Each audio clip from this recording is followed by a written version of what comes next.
नमस्कार बच्चों, आज हम दुख का अधिकार कहानी पढ़ेंगे। इस कहानी के लेखक यशपाल हैं और इन्होंने इस कहानी में मुख्य रूप से दो केंद्र बिंदुओं पर चर्चा की है। पहला केंद्र बिंदु है दुख का अधिकार। कहने का तात्पर्य है कि दुख का अधिकार जो है वो इस संसार में प्रत्येक व्यक्ति को है, क्योंकि जब भी कोई व्यक्ति दुखी होता है तो उसके हाव भाव, उसके चेहरे को देखकर हम समझ जाते हैं कि यह व्यक्ति प्रसन्न नहीं है, यह किसी ना किसी कारण से दुखी है। और दूसरा है पोशाक मतलब कपड़े, वस्त्र, हमारी वेशभूषा। पोशाक के कारण व्यक्ति समाज में ऊंचा और नीचा दर्जा प्राप्त करता है। जिसकी पोशाक अच्छी हो, सभ्य पोशाक हो, उसको संसार के लोग सम्मान देते हैं। और जो निम्न वर्ग का व्यक्ति होता है या जिसकी पोशाक अच्छी ना हो, जिसके कपड़े अच्छे ना हो, मैले कुचैले हों, उसको इस संसार के लोग सम्मान नहीं देते और उसको अच्छा नहीं मानते, उसका अपमान भी कई बार कर देते हैं। तो यही दो केंद्र बिंदुओं पर आधारित ये कहानी है कि दुख अगर जीवन में है तो जैसा अभी मैंने बताया कि दुख का अधिकार सभी व्यक्तियों को है। जिस प्रकार से हमें मौलिक अधिकार मिले हुए हैं तो दुख का अधिकार उनमें से तो नहीं है, लेकिन हमारा ये जन्म सिद्ध अधिकार तो है, क्योंकि मनुष्य स्वभाव से ही जब दुखी होता है तो उसका मन प्रसन्न नहीं होता है। जब भी उसके मन में किसी प्रकार का दुख हो तो वो प्रसन्न नहीं रह सकता, खुश नहीं रह सकता। तो अब हम कहानी पढ़ते हैं। मनुष्य की पोशाकें उन्हें विभिन्न श्रेणियों में बांट देती हैं। पोशाकें मतलब उसके वस्त्र, उसके कपड़े, उसकी वेशभूषा विभिन्न श्रेणियों में हमें बांट देती है, विभिन्न वर्गों में। प्राय पोशाक ही समाज में मनुष्य का अधिकार और उसका दर्जा निश्चित करती है। मतलब संसार के लोग पोशाक को देखकर ही हमारा दर्जा निश्चित करते हैं कि हम किस वर्ग के लोग हैं। वह हमारे लिए अनेक बंद दरवाजे खोल देती है। परंतु कभी ऐसी भी परिस्थिति आ जाती है कि हम जरा नीचे झुककर समाज की निचली श्रेणियों की अनुभूति को समझना चाहते हैं। उस समय यह पोशाक ही बंधन और अड़चन बन जाती है। यानी कभी अगर हमें ऐसा मौका मिले कि हम किसी ऐसे व्यक्ति के बारे में जानना चाहें जो दुखी है, और अगर उस समय हमने अच्छे कपड़े, अच्छे वस्त्र धारण किए हुए हों, अच्छी वेशभूषा पहनी हो, तो हम उससे बात करने में हिचकिचाते हैं। यही पोशाक उस समय हमारे सामने बाधा बन जाती है, रुकावट बन जाती है। जैसे वायु की लहरें कटी हुई पतंग को सहसा भूमि पर नहीं गिरने देती, जिस प्रकार पतंग जब बच्चे उड़ाते हैं तो वायु की जो का वेग है वो उसको ऊपर उड़ा ले जाती है पतंग को। उसी तरह खास परिस्थितियों में हमारी पोशाक हमें झुकने से रोक देती है। उसी प्रकार से कभी खास परिस्थितियां यानी किसी खास मौके पर भी हम अपनी पोशाक के कारण नीचे झुकना नहीं चाहते। क्यों नहीं झुकना चाहते? कभी तो सोचते हैं हमारी पोशाक खराब हो जाएगी, हमारे वस्त्र खराब हो जाएंगे। कभी हम शर्म महसूस करते हैं कि कोई क्या कहेगा कि इस व्यक्ति से ये बात क्यों कर रहा है। बाजार में फुटपाथ पर कुछ खरबूजे डलिया में और कुछ जमीन पर बिक्री के लिए रखे जान पड़ते थे। तो ये एक बूढ़ी औरत की कहानी है। वो बाजार में खरबूजे बेचने के लिए जाती है तो लेखक देखता है कि कुछ खरबूजे डलिया में हैं और कुछ फुटपाथ पर एक बूढ़ी औरत ने रखे हुए हैं, और देखने से लग रहा है कि वो बिक्री के लिए यानी बेचने के लिए रखे हैं। खरबूजे के समीप एक अधेड़ उम्र की औरत बैठी रो रही थी और उसी के पास एक अधेड़ उम्र यानी 40-50 साल की उम्र जिसकी थी, ऐसी एक औरत थी जो उनके पास बैठकर रो रही थी। खरबूजे बिक्री के लिए थे यानी बेचने के लिए थे, परंतु उन्हें खरीदने के लिए कोई भी आगे नहीं बढ़ रहा था। खरबूजों को बेचने वाली तो कपड़े से मुंह छिपाए सिर को घुटनों पर रखे फपक कर रो रही थी, लेकिन जो खरबूजे बेचने वाली थी, जो बैठी थी खरबूजों के पास, उसने अपना सिर कपड़े से ढक रखा था, अपने घुटनों के बीच में अपना सिर रखा हुआ था और फपक कर यानी जोर जोर से रोए जा रही थी। इसलिए कोई खरबूजे बेचने का साहस भी नहीं कर रहा था। पड़ोस की दुकान के तख्तों पर बैठे या बाजार में खड़े लोग घृणा से उसी स्त्री के संबंध में बातें कर रहे थे। तो जो पड़ोस की दुकान पर बैठे थे लोग, वो उसी स्त्री के बारे में बात कर रहे थे आपस में। उस स्त्री का रोना देखकर मन में एक व्यथा सी उठी। लेखक के मन में भी उस स्त्री को रोते हुए देखकर एक व्यथा, एक दुख उठा। उसके बारे में जानने की इच्छा हुई, पर उसके रोने का कारण जानने का उपाय क्या था। लेकिन मैं उसको रोने का कारण जानूं कैसे, क्या उपाय था मेरे सामने, मुझे समझ नहीं आ रहा था। लेखक ने ऐसा कहा है, फुटपाथ पर उसके समीप बैठ सकने में मेरी पोशाक ही व्यवधान बन खड़ी हुई। सबसे पहले तो मेरी पोशाक ही बीच में आ गई। लेखक कहता है कि मैं जानना चाहता था, फिर भी जान नहीं पाया, पूछ नहीं पाया। क्यों? क्योंकि लेखक ने बहुत अच्छी पोशाक, बहुत अच्छे कपड़े पहने हुए थे। एक आदमी ने घृणा से एक तरफ थूकते हुए कहा, क्या जमाना है।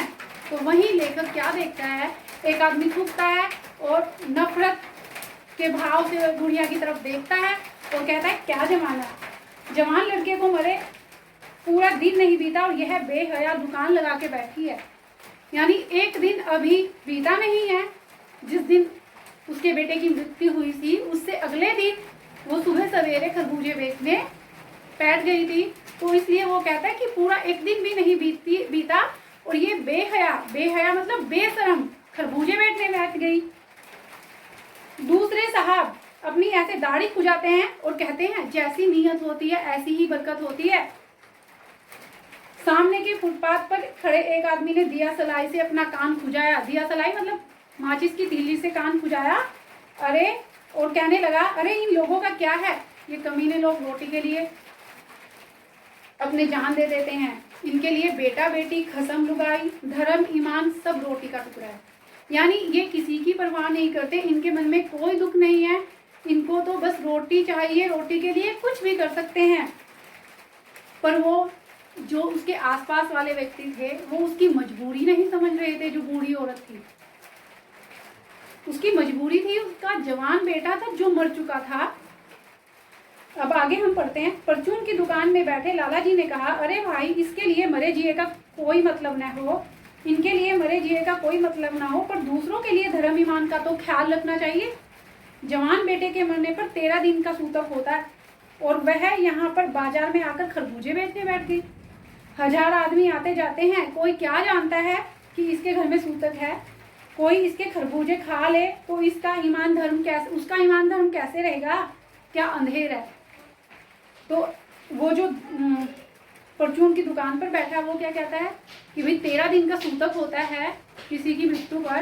13 दिन तक उनके हाथ का खाना, जिनके घर में सूतक होता है, अशुभ माना जाता है। तो इनको अपने धर्म का तो कोई ख्याल नहीं है, कम से कम दूसरे का धर्म तो उन्हें मिटाए, दूसरों का तो ध्यान रखे। उसका कहने का मतलब है कि इसको 13 दिन तक खरबूजे नहीं बेचने चाहिए। कि खरीदने वाले को क्या पता इसके घर में सूतक है, अगर कोई इससे खरबूजे खरीद कर खाएगा तो उसका धर्म भ्रष्ट हो जाएगा। पास पड़ोस की दुकान से पूछने पर पता लगा उसका 23 वर्ष का जवान लड़का था। तो लेखक उसके पास जाकर तो बात नहीं कर पाया, क्योंकि लेखक की जो पोशाक थी, वस्त्र उसने बहुत अच्छे पहने थे, वो शर्म कर रहा था। तो उसको उसमें वही बाधा बन गई कि लोग क्या कहेंगे, मैंने इतने अच्छे कपड़े पहने हैं और इसके कपड़े कितने खराब हैं, मैले कुचैले कैसे कपड़े हैं, कोई क्या कहेगा, कोई क्या सोचेगा हमारे बारे में। तो वो आस पड़ोस की दुकान से पूछता है और उसको पता लगता है कि इसका एक 23 साल का लड़का था, घर में उसकी बहू और पोता पोती हैं। लड़का शहर के पास 1.5 बीघा जमीन में कचियारी करके परिवार का निर्वाह करता था। और शहर के पास 1.5 बीघा जमीन थी उनकी, उसमें वो कचियारी करता था। कचियारी मतलब सब्जियां लगाता था और फल लगाता था, उससे अपने घर का गुजारा करता था। खरबूजों की डलिया बाजार में पहुंचाकर कभी लड़का तो कभी लड़के की माँ खरबूजे बेचने बैठ जाती थी। लड़का परसों सुबह मुंह अंधेरे बेलों में से पके खरबूजे चुन रहा था। गीली मेड़ की तरावट में विश्राम करते हुए सांप पर लड़के का पैर पड़ गया। सांप ने उसको डस लिया। तो परचून पर बैठे लाला ने लेखक को बताया कि परसों लड़का जो था इसका, वो खरबूजे तोड़ रहा था और वहां पर खेत की जो मेड़ होती है उसके पास एक सांप बैठा हुआ था, विश्राम कर रहा था। सांप आराम कर रहा था, उस पर लड़के का पैर पड़ गया और सांप ने इसको काट लिया। लड़के की माँ बुढ़िया बावली होकर ओझा को बुला लाई। उसको कुछ नहीं सूझा। जब लड़के को काट लिया तो ओझा कहते हैं जो झाड़ फूंक करने वाले होते हैं, तो उसको बुला लाई। झाड़ना फूंकना हुआ, नागदेव की भी पूजा कराई गई। पूजा के लिए जो भी दान दक्षिणा चाहिए था, घर में जो कुछ आटा अनाज था, वो सब कुछ चला गया। माँ बहू और बच्चे भगवाना से लिपट लिपट कर रोए। भगवाना लड़के का नाम था, बुढ़िया का जो लड़का था। तो जब वो उसकी मृत्यु हो गई तो सब उसको लिपट लिपट कर रोए। भगवाना जो एक बार चुप हुआ, फिर न बोला। सर्प के विषय से उसका सब बदन काला पड़ गया था और सांप के जहर के कारण उसका शरीर भी काला पड़ गया था। जिंदा आदमी नंगा भी रह सकता है, परंतु मुर्दे को नंगा कैसे विदा किया जाए। अब ये सोचने वाली बात है कि अगर किसी की मृत्यु हो जाती है तो उसको हमें उसके ऊपर कफन डालना ही पड़ता है। तो उसके कफन के लिए घर में पैसे नहीं थे, तो उसको विदा कैसे किया जाए नंगा। उसके लिए तो बजाज की दुकान से कपड़ा लाना ही पड़ेगा, चाहे उसके माँ के हाथों के छन्नी ककना क्यों ना बिक जाए। तो लेखक का कहने का मतलब क्या है कि चाहे घर में जो स्त्री है, चाहे वो उसकी माँ है, पत्नी है, उसके गहने ही बिक जाए, लेकिन कपड़ा, उसके लिए कफन 2 मीटर वो जरूर चाहिए। भगवाना परलोक चला गया। घर में जो कुछ चूनी भूसी थी सो उससे विदा करने में चली गई। बाप नहीं रहा तो क्या, लड़के सुबह ही उठते ही भूख से बिलबिलाने लगे। कौन बिलबिलाने लगे? बुढ़िया माँ के पोता और पोती। बच्चे सुबह ही उठते ही बिलबिलाने लगे। दादी ने उन्हें खाने के लिए खरबूजे दे दिए, लेकिन बहू को क्या देती? उनको तो खरबूजे दे दिए, उनकी भूख शांत कर दी, लेकिन बहू को तेज बुखार था, उसको दवाई की जरूरत थी। बहू का बदन बुखार से तवे की तरह तप रहा था। अब बेटे के बिना बुढ़िया को दोनी चवन्नी भी कौन उधार देता। अब बेटा इस दुनिया में नहीं रहा तो किसी ने बुढ़िया को उधार भी नहीं दिया। क्यों नहीं दिया? कि अगर उधार देंगे तो चुकाएगा कौन? बेटा तो नहीं है जो कमाएगा और हमें दे देगा। तो बुढ़िया रोते रोते और आंखें पोंछते पोंछते भगवाना के बटोरे हुए यानी भगवाना के तोड़े हुए खरबूजों को उसने डलिया में रखा और बाजार की ओर चल दी। क्यों? उसने सोचा खरबूजे बेचूंगी, कुछ पैसे आएंगे, बहू को दवाई दूंगी, बहू तभी ठीक होगी। बुढ़िया खरबूजे बेचने का साहस करके आई थी, परंतु सिर पर चादर लपेटे, सिर को घुटनों पर टिकाकर फपक फपक कर रो रही थी। उसने साहस तो किया था खरबूजे बेचने का, लेकिन वो खरबूजे बेच नहीं पाई, वो लोगों को आवाज नहीं दे पाई खरबूजे बेचने के लिए। कल जिसका बेटा चल बसा, आज वह बाजार में सौदा बेचने चली है। हाय रे पत्थर दिल। तो कवि कहता है कभी भी कि हाय रे, ये तो पत्थर दिल वाली औरत है कि कल जिसका बेटा मर गया, आज वो खरबूजे भी बेचने आ गई। उस पुत्र वियोगिनी के दुख का अंदाजा लगाने के लिए पिछले साल अपने पड़ोस में पुत्र की मृत्यु से दुखी माता की बात सोचने लगा। तो लेखक के मन में एक बात याद आई, उस पुत्र वियोगिनी औरत को देखकर, उस बूढ़ी माँ को देखकर, कि मेरे पड़ोस में भी पिछले वर्ष एक बुढ़िया माँ के बेटे की मृत्यु हो गई थी। तो वह महिला पुत्र की मृत्यु के बाद 2.5 मास तक पलंग से उठ न सकी थी। 2.5 मास मतलब 2.5 महीने तक। उन्हें 15-15 मिनट बाद पुत्र वियोग से मूर्छा आ जाती थी। मूर्छा मतलब बेहोश हो जाती थी। जब भी उसको होश आता था तो फिर 15 मिनट से ज़्यादा वो होश में नहीं रहती थी। 15 मिनट के बाद फिर से वो मूर्छित हो जाती थी, फिर बेहोश हो जाती थी। और मूर्छा न आने की अवस्था में आंखों से आंसू न रुकते थे, और जब होश में आती थी तो तब उसके आंसू नहीं रुकते थे। होश में आई तो आंसू बहते रहे, नहीं तो फिर बेहोश हो गई। 2 डॉक्टर हरदम सिरहाने बैठे रहते थे। उसकी सेवा के लिए, उसके इलाज के लिए हर समय 2 डॉक्टर उसके पास रहते थे। 2.5 महीने तक वो पलंग पर रही। हर दम सिर पर बर्फ रखी जाती थी और उसके सिर पर बर्फ रखी जाती थी। कह सकते हैं कि भी गर्मी का महीना होगा तो उसको ठंडक देने के लिए, उसको आराम देने के लिए उसके सिर पर बर्फ रखी जाती थी। शहर भर के लोगों के मन उस पुत्र शोक से द्रवित हो उठे थे, और पूरे शहर के लोग जो हैं उसके पुत्र शोक को देखकर, द्रवित होना मतलब रोते रहते थे, सब उसको देखकर द्रवित हो जाते थे, दुखी हो जाते थे, उनकी आंखों से भी आंसू बहते थे। जब मन को सूझ का रास्ता नहीं मिलता तो बेचैनी से कदम तेज हो जाते हैं।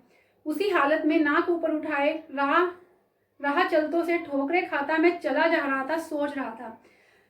तो लेखक कह रहा है कि मुझे कुछ सूझ नहीं रहा था, मैं मतलब कुछ समझ नहीं आ रहा था। तो यही सोचते सोचते क्या होता है कि व्यक्ति तेज चलने लगता है। तो मैं भी उसी प्रकार अपने कदम तेज कदम मतलब तेज रख रहा था, चले जा रहा था, लोगों से ठोकरे खा रहा था। कहने का तात्पर्य है कि उसको भी अपनी सुध बुध नहीं रही थी, किसी आते जाते व्यक्ति से उसकी टक्कर भी हो जाती थी। तो शोक करने, गम मनाने के लिए भी सहूलियत चाहिए और दुखी होने का भी एक अधिकार होता है। तो अंत में लेखक कहता है कि हमें शोक करने के लिए, शोक मनाने के लिए सहूलियत यानी सुविधाएं चाहिए। तो उसके लिए भी एक अधिकार होता है, यानी दुख एक अधिकार है, लेकिन अगर हमारे जीवन में सुविधाएं नहीं है तो हम उसको प्रकट नहीं कर सकते, उसको शोक को मना नहीं सकते ढंग से, अपने दुख का अधिकार ढंग से व्यक्त नहीं कर पाते। जिस प्रकार से इस पाठ में बुढ़िया माँ अपने दुख को प्रकट करने के लिए उसके पास समय नहीं है। अब लोगों को क्या पता कि उसकी मजबूरी है, वो खरबूजे बेचने किस लिए आई है, लोग उसके बारे में तरह तरह की बातें कर रहे हैं। तो हमें ऐसा नहीं करना चाहिए। जब तक हम किसी के बारे में अच्छी तरह सोच विचार ना लें, किसी के बारे में ऐसी बातें नहीं बोलनी चाहिए।